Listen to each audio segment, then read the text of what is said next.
งานดองมันนี่ฝนตกพี่น้องเอ้ยงานดองอยู่บ้านเราหยามันนี่ฝนตกเบิ้งบ่ซอนสิพาเบิ้งบรรยากาศโอ้แห้งตกแต่จะเศร้าฝนตกพี่น้องยังบ่ทันได้เศร้าปานนี้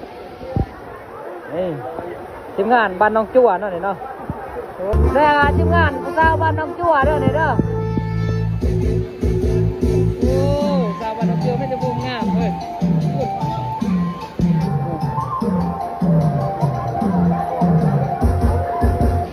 บ้านน้องจั่วปะโอ้สาวบ้านน้องจั่วบ้านน้องจั่วก็มาฮอดเด้อพี่น้องบ้านเราหยาเนี่ยโอ้สาวไม่จะบูสาวไม่จะบูงามผู้สาวพี่น้องโอ้ฝนตกแห้งดีรอ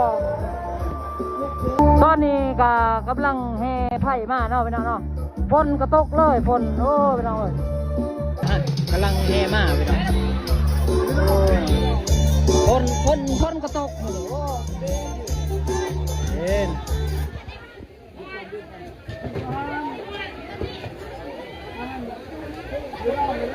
จะบ่าวเจ้าสาวนะพี่น้องเนาะ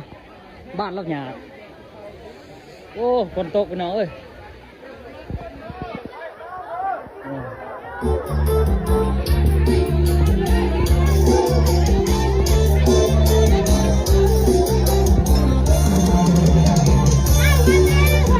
ไม่ยาเลยมาลุ้นให้นะไม่ยาเลย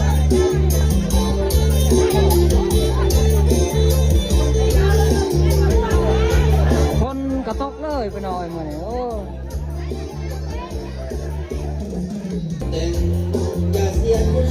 บ่อซอนก็เริ่มหนาวเลยได้เนี่ยเพราะว่าฝนตก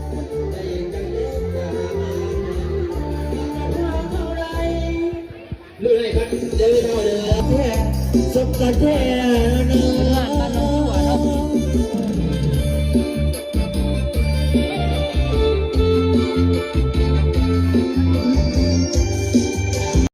โอ้งานดองมันนี่ฝนตกพี่น้องเอ้ยงานดองอยู่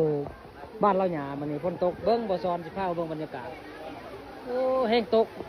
แต่จะเศร้าฝนตกพี่น้องยังบ่ทันได้เศร้าปานนี้ทีมงานบ้านน้องจั่วเนาะนี่เนาะ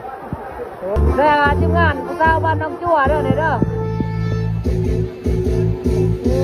สาวบ้านน้องจั่วไม่จะบูมงามเว้ย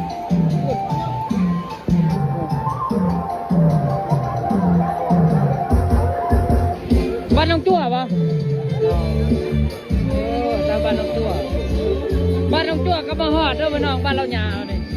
โอ้สาวไม่จะบูสาวไม่จะบูงามผู้สาวพี่น้องโอ้ฝนตกแห้งดีรอตอนนี้ก็กำลังแห่ไผ่มาเนาะพี่น้องเนาะฝนก็ตกเลยฝนโอ้พี่น้องเอ้ยกำลังแห่มาพี่น้องฝนก็ตกโอ้เห็น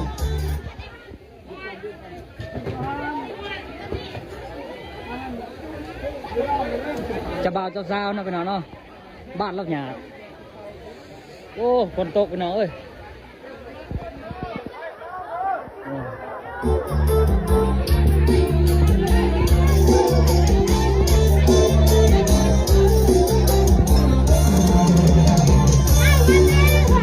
ไม่ยาเลยมาลุ้นให้นะไม่ยาเลย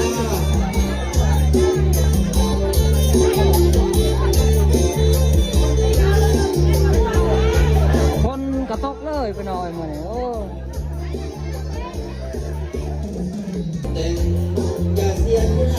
บ่อซอนก็เริ่มหนาวเลยได้เนี่ยเพราะว่าฝนตก